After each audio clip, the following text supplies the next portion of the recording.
valuable, and beautiful, Elizabeth Stewart. And yay, 52 years. I cannot believe it. It's the Santa Barbara's Writers Conference. And this is, I say, the 52nd annual, 5 decades. And every year it's astounding. I look at the website and I cannot believe the quality and the many, many people that flock in. And I want to just introduce, we've got 3 speakers today to talk to us about the Writers' Conference. But I want to just give people an overview because it's not too late to kind of jump on the train and see if you can get some.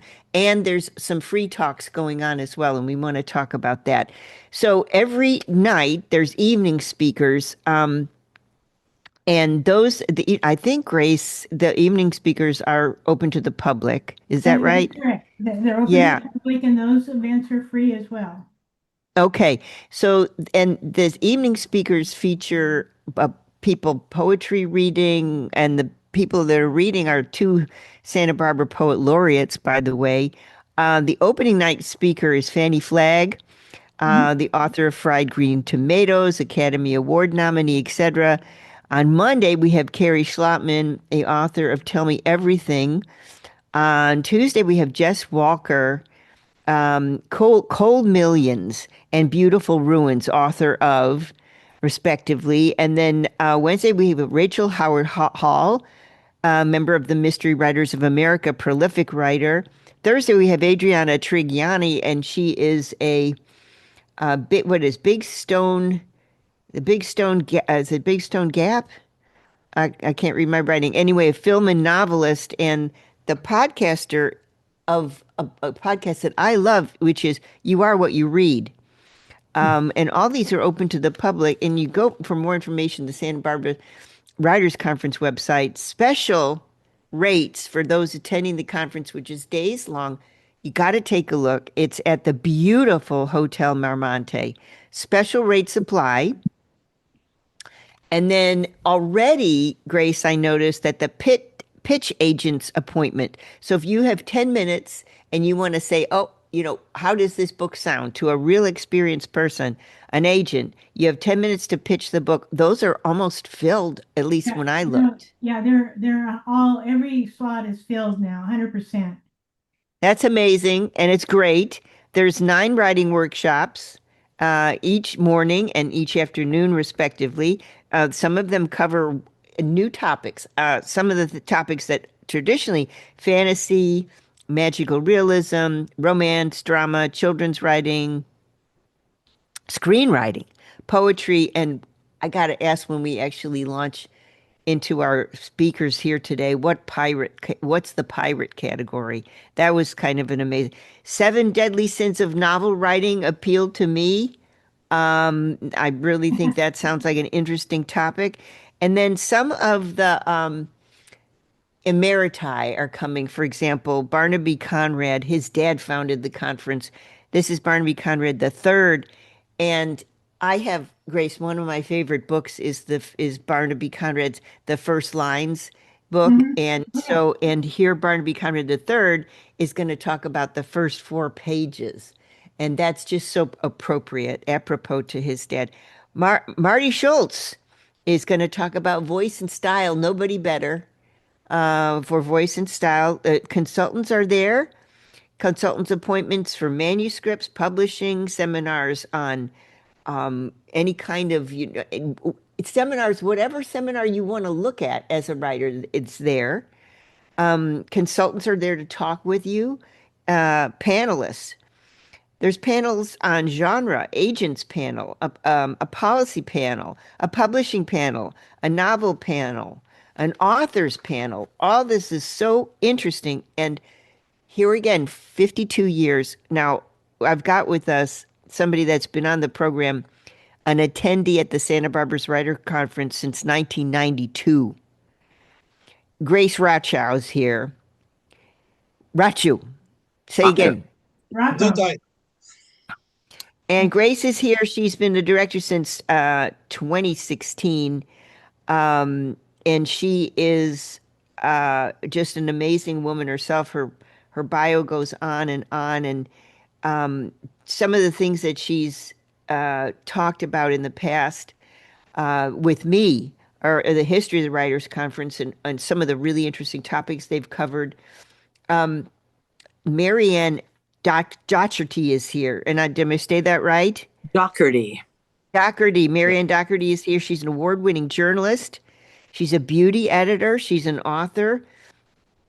In 2023, an amazing book called Dye, D-Y-E, with a celebrity colorist, Brad Johns. She's a two-time Golden Quill Award winner. And just the many, many books and articles, and she's been around doing amazing work.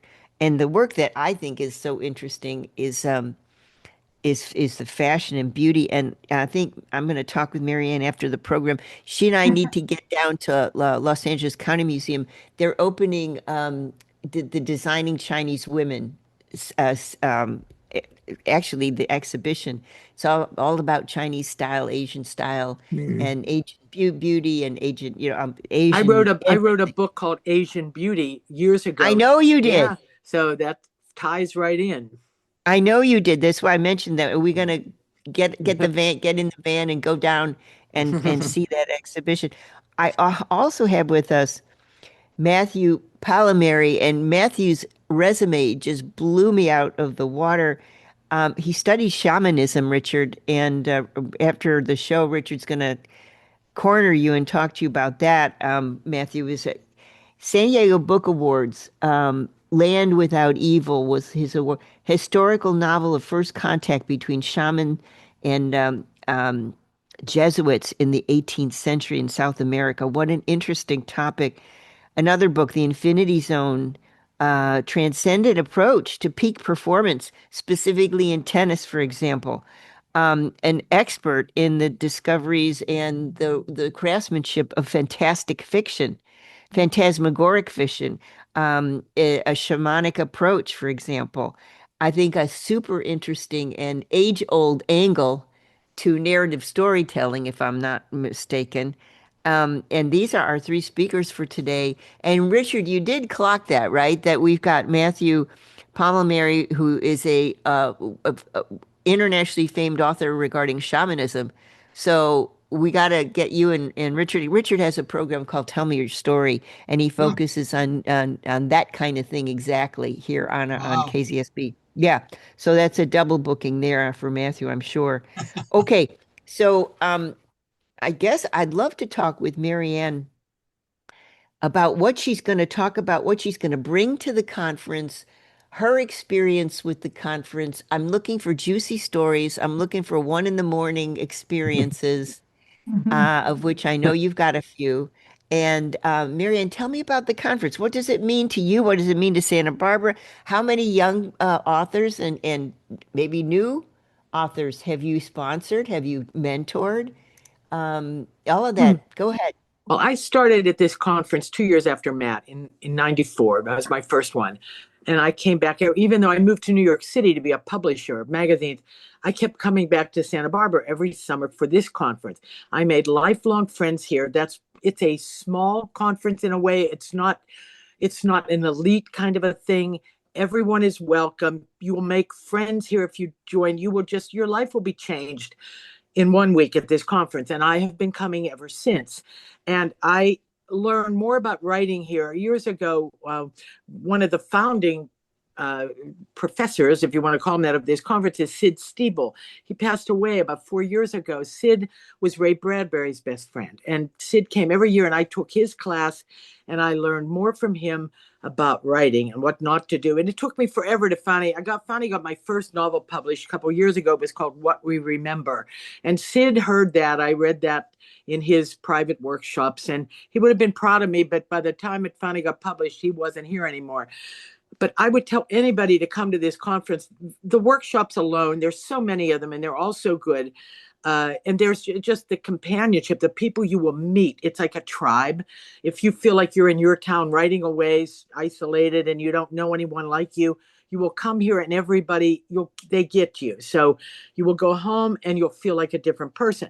I've been I've been finding writers to come. We've been doing this 5 authors one a night for this conference. Instead of one keynote speaker, this conference has had 5 major authors come, and they speak one from Sunday through Thursday. And I've been putting this list together and really trying to build up my connections in the last 10 years to get people I really love. Now, one of them this year that's coming is Jess Walter, and he is famous. The book that put him on the map was called Beautiful Ruins. Oh my gosh, it was set in Italy yeah. back in the 50s when Richard Burton and Elizabeth Taylor came to Italy to film Cleopatra, I think. And it goes back and forth in time. Beautiful book. His latest book is phenomenal. Jess has been called, they said he is like, he captures the modern American moment. And a lot of his books are like that. This one is called So Far Gone. And it's really about, he said he was just during the pandemic, he was just watching, the news and all the divisiveness in politics. So he wrote this book, and it's funny and it's serious about 2 people that go in opposite directions. It's like if you're going to be watching social media about what's going on with conspiracy theories, some people go down a rabbit hole one way, some find another way.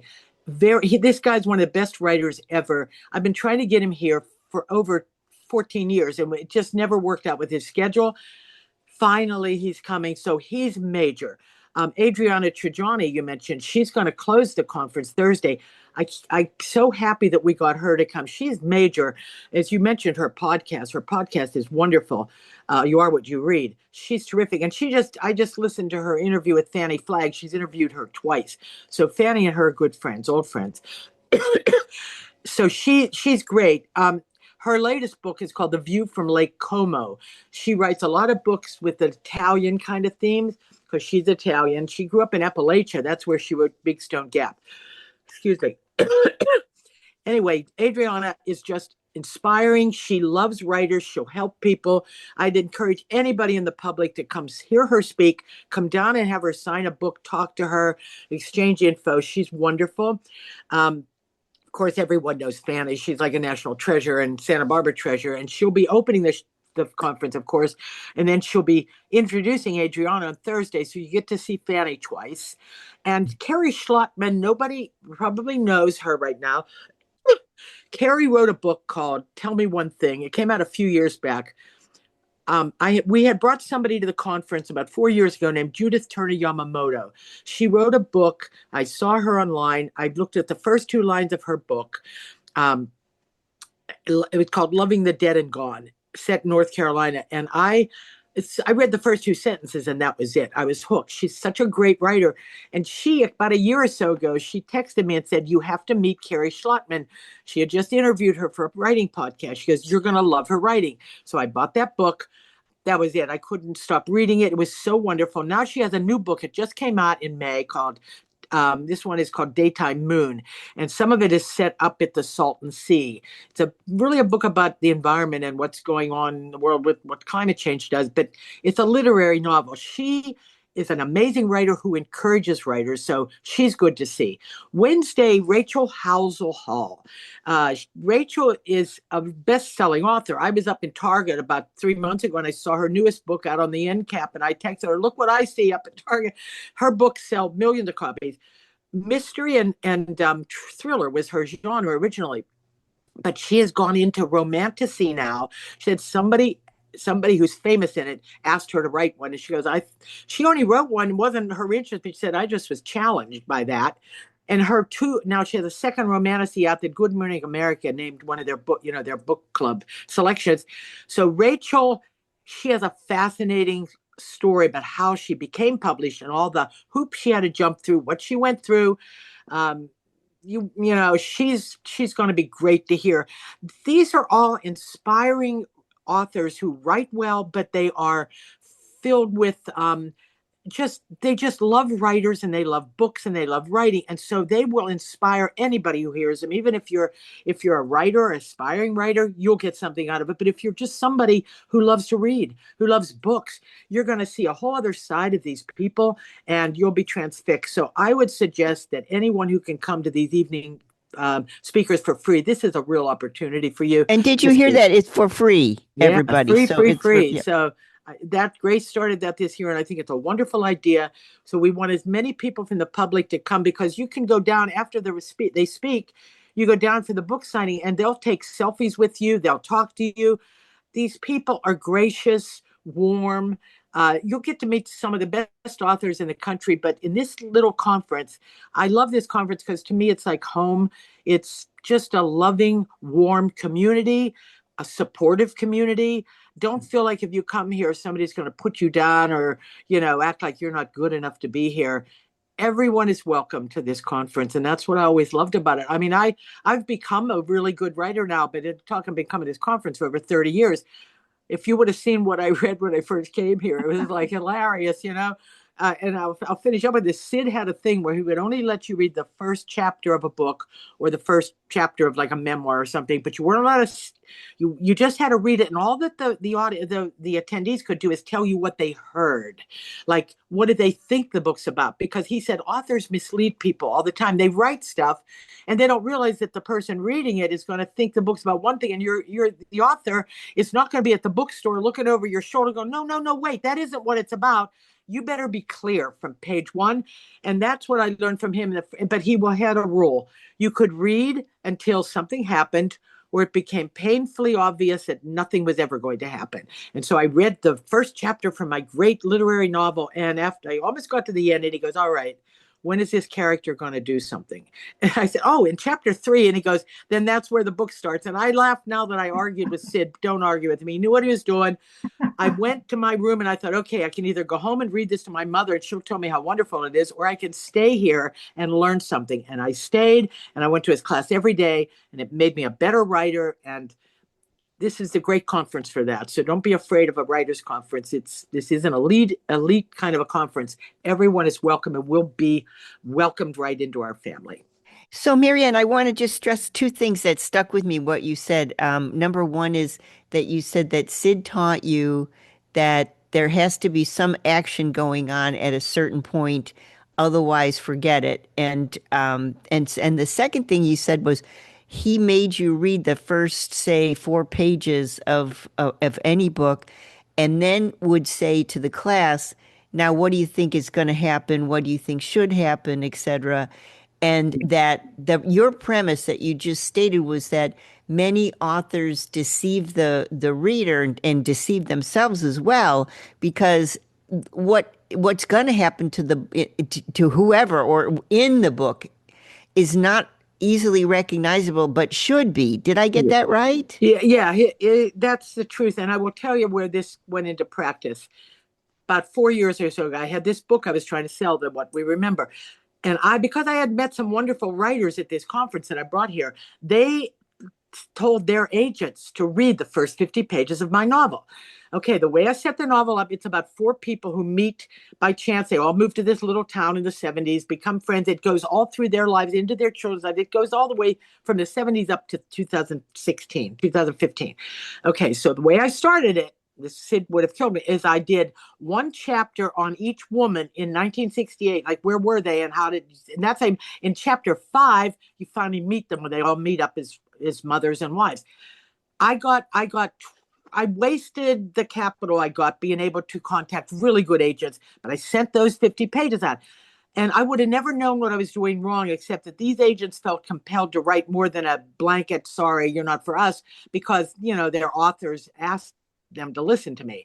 And so I got really good feedback. And most of them said, this sounds like a novel about 4 women who get divorced in the 70s. And I said, no, that's not what it's about. So it's like, I'm thinking, no, that isn't what it's about at all. It's about grief, losing 2 of them lose children. And it's this whole journey on what happens to them and their friendship that survives and what these deaths do to everybody. Anyway, but that was helpful to me. So what I did is I restructured the whole book and started it more in the middle where an accident happens in the future. And I made the book non-linear, but it started with something that's compelling. One of a car accident.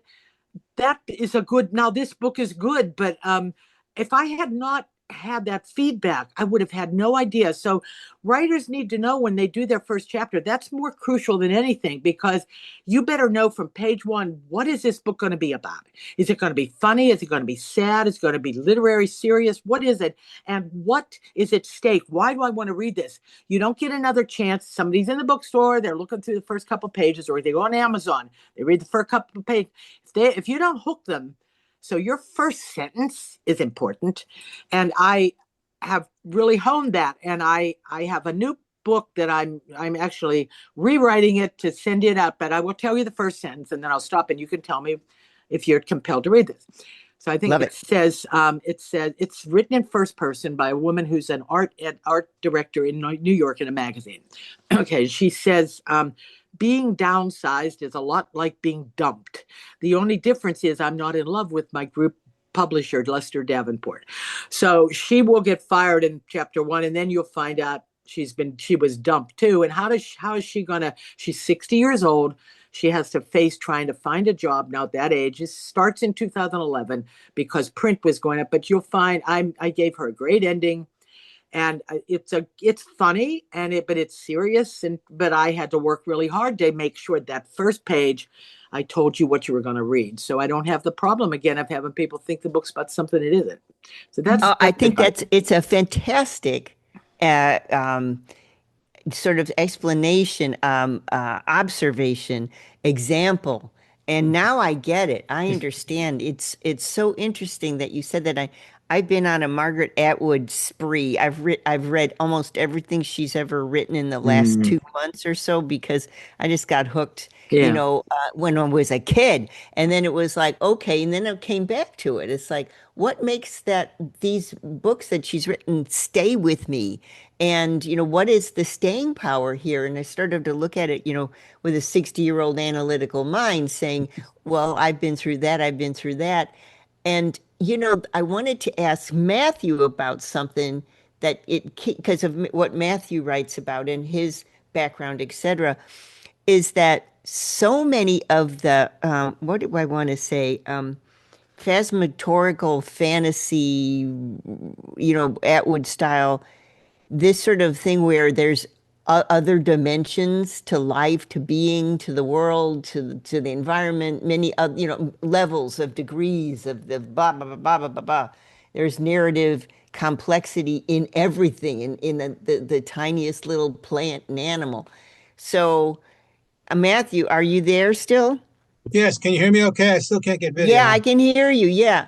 So, Uh, Matthew, I mean, Richard wants to know too, I'm sure. So, I want you to talk about this. Um, so the way that and of course you were billed by Grace as the historian for the Writers' Conference. So I want you to explain to us, um, how do you wind a fantasy world that isn't so much a fantasy together with, a solid narrative plot? How do you do that? Why I'm asking you this is because so I think I've 20 of Atwood's books and poetry books. I'm on like 21 or 22. And this has all been in the last couple of maybe 6 months or so. I'm devouring again, her opus. And I can't figure out how she works almost a supernatural. So I'll give you an example. I'm reading is it Onyx and Crate? That I'm reading part of her trilogy. And I haven't read that in a while. It was written in 2004, and she's talking about a bio-induced pandemic that sweeps the entire world. And this is, she's writing this in 20, 2004. It's not till 2019 that what she's writing about actually, believe it or not, in different way, but happens. And I'm wondering, so many of it's so borderline fantasy, science fiction, but romance plot, etc. How do you guys that write about the past merging with the future get it so right?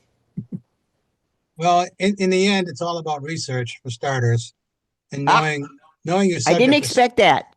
Oh Okay. no, especially with science fiction. I've spoken in science fiction conventions for over 20 years, and some of those PhDs really know their stuff. So, for the record, I started with the conference in 1988. In 1989, I got asked unofficially it was sanctioned by the conference, but unofficially, I got asked to teach a horror, fantasy, and science fiction workshop, and it was a big hit. So they asked me to come on board the next year as an official teacher, and I was the youngest workshop leader for 15 years. I'm not so young anymore, as you can tell by my picture. In fact, a lot of my students are now teaching with me, which is a great honor. So one of the things, the most important thing with both these genres and with shamanism overall is point of view and perspective. So, in our Western culture, we separate waking and dreaming and visionary and hallucinogenic states. We separate all those. In shamanism, particularly in South America, although I would say worldwide, there's no separation. It's all a continuum. So, I'm not ashamed to admit I'm an aficionado of altered states of consciousness. I've been going in this coming October. I love that. Thank you, Doc. He's clapping for me. I'm going down to the jungle in October for my 15th 10-day intense shamanic plant diet. And you learn to navigate shamanism, you learn to navigate altered states, different realities.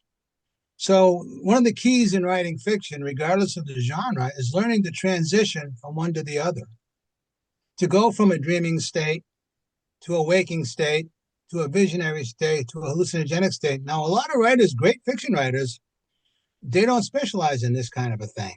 They're more sort of everyday life, legal thrillers, mysteries, all those kind of things. But in this case, with any kind of altered states of consciousness, and by the way, even getting up in the morning and having a cup of coffee, you're in an altered state. So moving fluidly and believably through these different states of consciousness, through transitions and doing it properly, is the way to make it believable. And I just say really quick, I think you got a question there. I do Shamanism, actually. So I just am just so want to get this right, sure, that you've got altered space. So if you said it's separation of things, and yeah, I thought, okay, so I'm going to write this down. What things? Okay, altered space, altered consciousness, different spaces, different realities, different states, and different you didn't say modalities, but I'd say that. Is this more, okay, so this is, this is a word thing, but when I think about what you're talking about, this altered consciousness, I think about it visually, yeah. not It can, necessarily orally or narratively it, in the written word. So it, how do you convey the visual altered mhm. state? It's yeah. It's visual and it's auditory, and the blurring lines between what is actually reality are in fact blurred. When you can be in a dreaming state and you can be flying on a pink horse with orange polka dots, and in that moment when you're in that dream, you're convinced of the reality of it. You're not even questioning it. You're flying the horse. You're doing whatever you're doing. So the key to all these fantastic genres, among other things, is world building. You have Okay, to, yeah, there's my answer. Okay. yeah. There's what I was looking for. Okay, world building. Okay, and another question. So you mentioned that, you know that when you're dreaming that's your reality, except that I've had I'm going through a sort of a serious illness at the moment, and I haven't been able to walk for a while, which is really sad for an ex-dancer.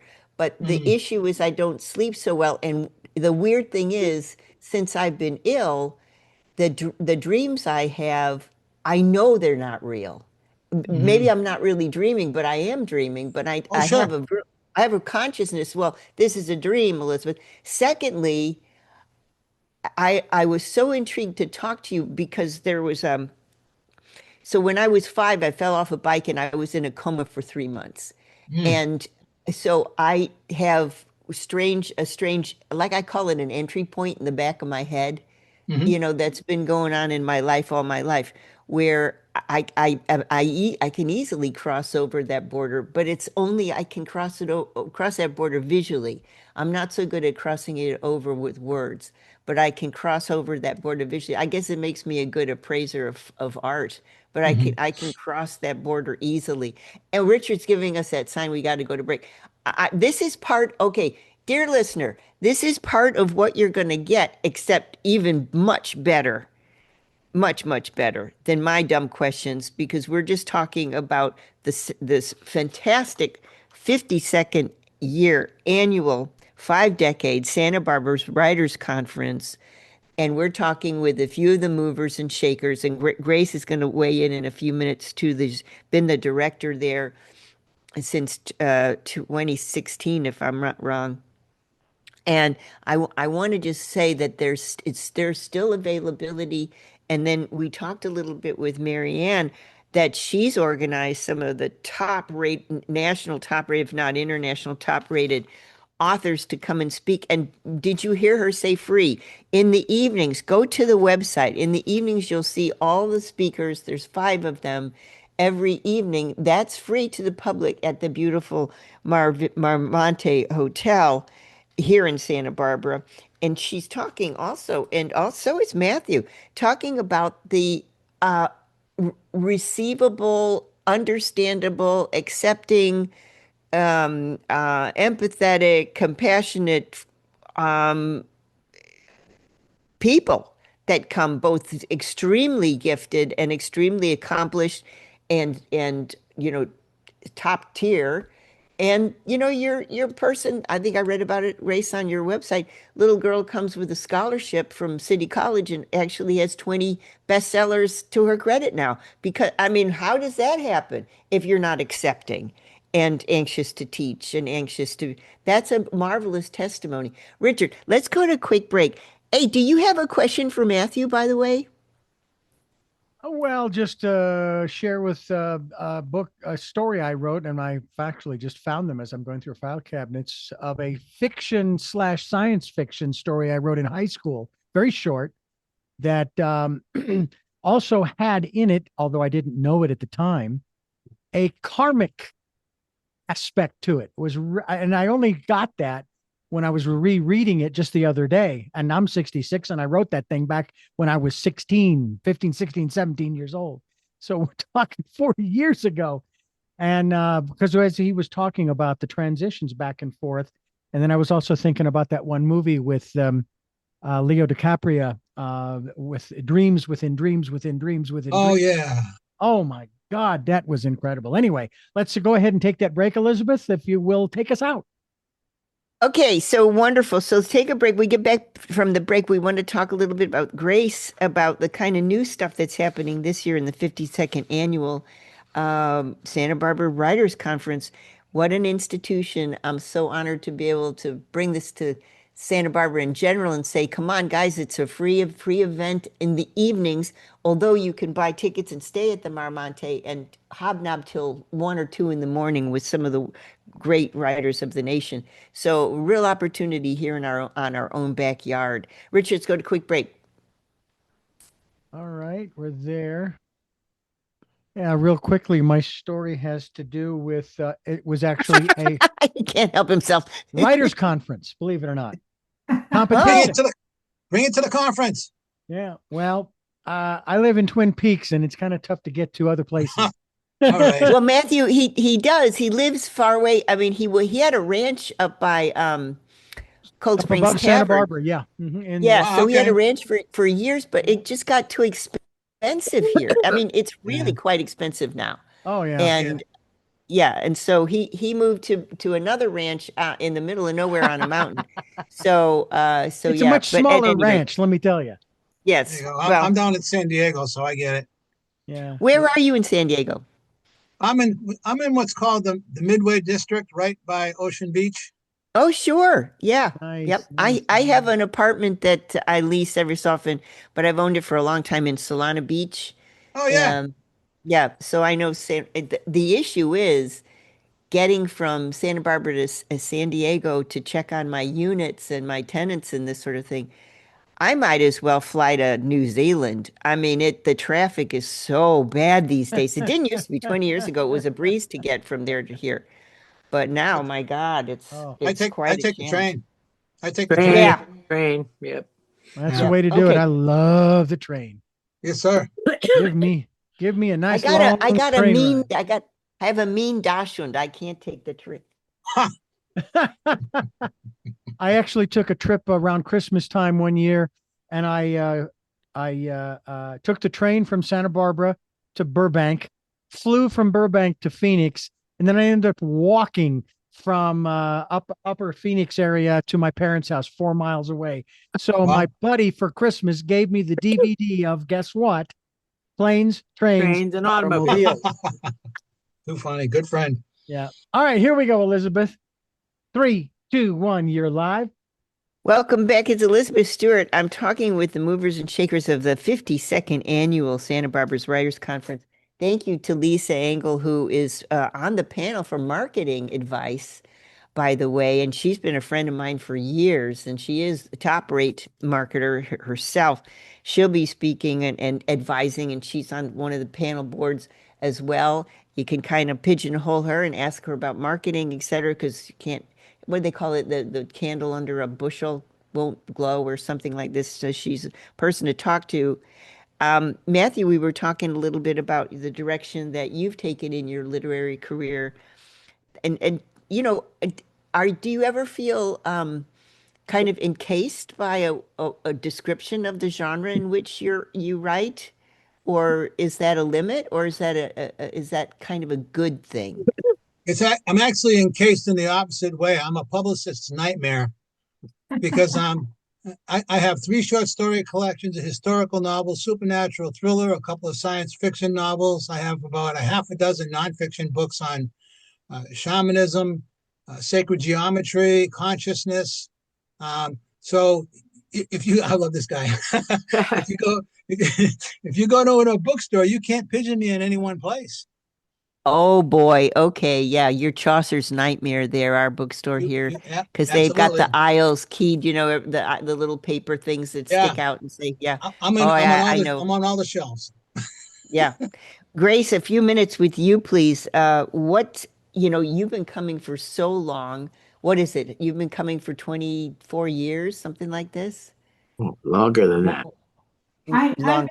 been at the conference for since 1992, and as I've been listening to Marianne and Matt talk about their creative process and also the creative aspect of being at the conference over a period of time, I have to say that I have seen a great number of people start at the conference and continue to great success.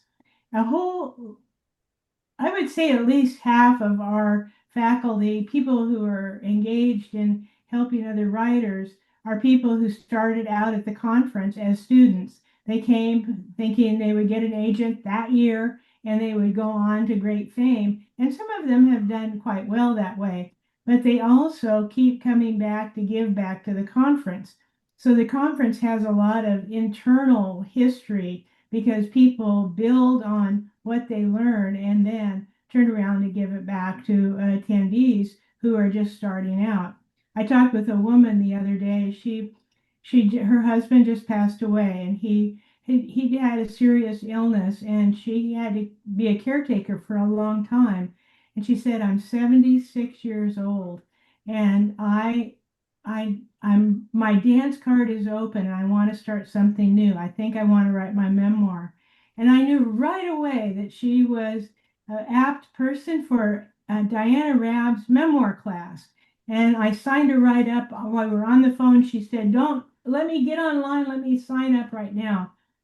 And that ability to have the conference spark people who are ready to make a change in their dynamics of their life and become writers. The other thing I've noticed over the years is that a lot of people who don't necessarily think they are writers or kind of wish they were writers really are writers. They have the capacity to be brilliant writers. But what they need is some other people to help them out, to lift them up. And that's a big function of a writers' conference like this, of bringing people together and giving them the opportunity to get feedback, to know some people who think like they do, who are curious about all aspects of writing, what makes a scene work, where do you start, all that kind of thing is not something you can talk about in the grocery line at Vaughn's. People just aren't interested in that usually. But boy, when you find your tribe, when you find people who have that like-minded spirit, you are elevated. And when I say elevated, first timers at the writers conference, there's a space between the floor and their feet of several inches. Some people get a little higher. Some people it's just about an inch that they're hovering, but you can see that their life has already changed just after a couple of days. And sometimes it's hard to convince people right away that they are scared. All of us are scared to enter something brand new, but they come, all of a sudden they're in a conversation with someone, they're getting excited, they're exchanging their ideas, and pretty soon they're lifted up.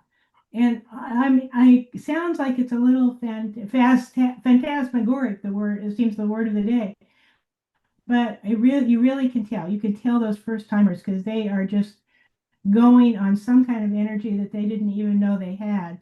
Now, this is fine because our conference goes from 9 in the morning until well into the wee hours. The pirate workshops, you had asked about that earlier. What are those pirate workshops? Well, they're workshops that take place late at night. And the origin story of the pirate workshops is there were a few people who didn't get enough during the day at the old time writers conference earlier, and they said, well, we can hold our own at night, late night. Let's just go late night at the hotel. And because people were so much interested in that, that was the pirate workshops were started officially, and we got leaders to lead those late night workshops. Anything goes in those workshops. All genres are welcome. And right this year we have two workshop leaders in each of our two pirate workshops so that you get feedback from Mutt and you get feedback from Jeff. You get two sides, and two people always will give you different feedback. You also get feedback from the group, but it's tempered really well by the two experts that are driving the ship of the pirate ship. Anyway, the pirates are very popular, and some people come back just for the pirates. I'm the person who's responsible for gathering all the bits and pieces. I'm very grateful to Mary Ann, who finds the big name talent. Then I'm the person who finds the volunteers, who finds the panelists, who puts together the moderators, all of those kinds of things. They aren't maybe very exciting or interesting or sound creative to people who want to write.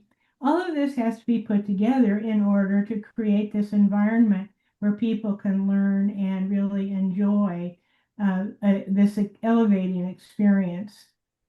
So, Grace, I want to Yeah. mention one thing I found. So, I want to mention two things before we have to go.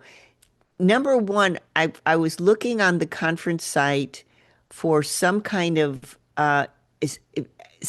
expert that could talk to writers, and maybe this is something that you have done or Mhm. planning to do next year, talk to writers about the onslaught of AI and what that means to, the writers community. And I mentioned that because yeah, Marianne is choking right now. So I mentioned that I mentioned that because I've written for 20 years for like magazines, etc. I write 750 words. It's an ask the appraiser, ask the expert, ask the art, blah, blah, blah, blah. And I've written for, I don't know how many magazines over the years, but it's been 20 years. Every week I do 750 words for whatever magazine.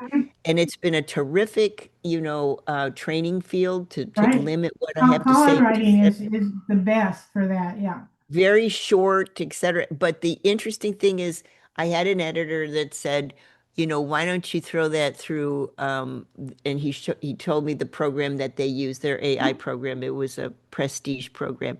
Throw it into that and see what you come up with. And I was describing a golden vessel, and someone had sent me a 24 karat. It was an antiquity. It was Mhm.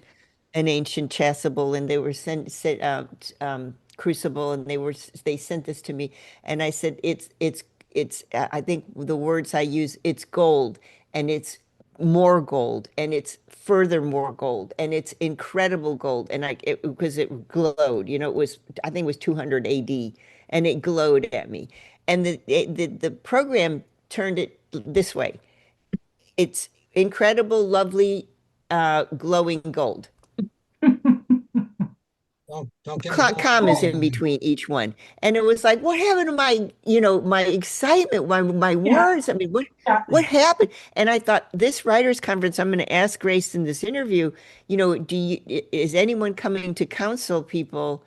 Because I thought, well, okay, well, that's what the editor wants. I'll do it, but it sucked me dry. It was like, where's me? I lost me. Yeah, I think that's one of the big problems with AI in terms of the creative process, and I really feel for you in that situation. Uh, my personal feeling toward AI is that it has a place. There's a lot of things that AI can do for the writing process, but it is not creative. Just as you pointed out in terms of describing this vessel, it doesn't have that human aspect. And if anybody is interested in using AI, they need to remember that it's them as a human being and what they come up with that's interesting. And people who think that they can magically write a book or many books just by pushing a button saying, Right. I want to write a book about this and that and the other thing, and then this happens, and boom, it'll cough up a lot of things, but it isn't a book. It isn't something that someone would want to read. It isn't a, a memorable piece of art.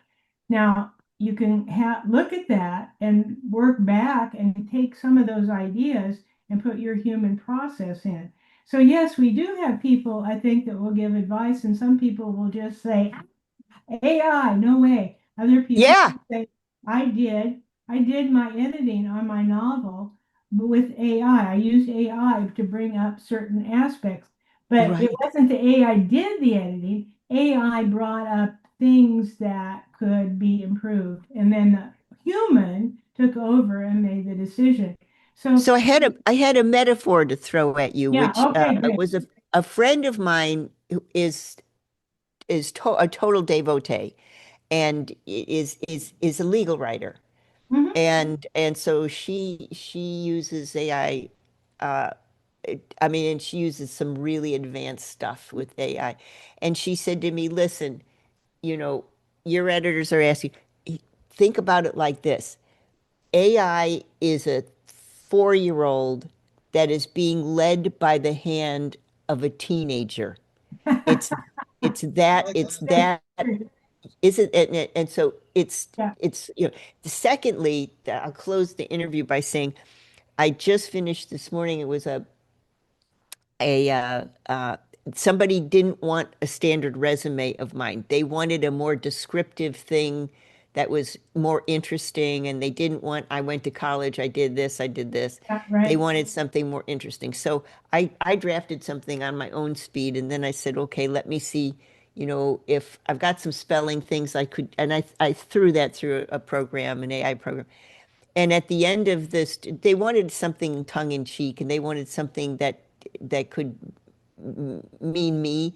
And I said something at the end of the resume that I've been appraising for 30 plus years, and I have 3 storage lockers of stuff that clients have given me, and my children and grandchildren and my Dachshund do not want any of the 3 storage lockers. I threw that through AI. That was at the end of a page Yeah, long yeah, of meet Elizabeth Stewart kind of thing. sure. So the AI program corrected it to say, my Dachshund doesn't like stuff. Yeah, there you go. Classic. I was, oh my God. So anyway, I wanted to bring that up, but I just want to shout out one more time, Richard, I'm going to sponsor you next year and you're going to go. You'd love this. Santa Barbara's Yeah. Writers Conference, 52nd annual, 5 decades, incredible people coming, incredible experts to talk to you if you have any thought. And what Grace just said, that she had someone 76 years old, had lost her husband, was at a turning point in her life, and that woman said, I think I'd like to be a writer. Ageism does not exist amongst these Right. writers. That's important to remember if you're thinking about the conference and you say, well, I'm close to 80 years old. What am I going to do? Well, you can do it. And nobody's going to look down on you because of your age, unlike the rest of the world. Yes, Right. yes. Yeah. Okay. Richard shaking his head. You like it, Richard. Okay. Next year, Richard Yes. Dugan is going to come, Yes, yes, indeed. We're come and counting join on you. it. All right, everybody. Thank you so much. Thank you, Matthew. Thank you, Marianne. Thank you, Grace. I appreciate it. Yay to Thank the you, Santa Barbara Writers Elizabeth. Conference. Bye, guys. Bye. Take care. Bye-bye.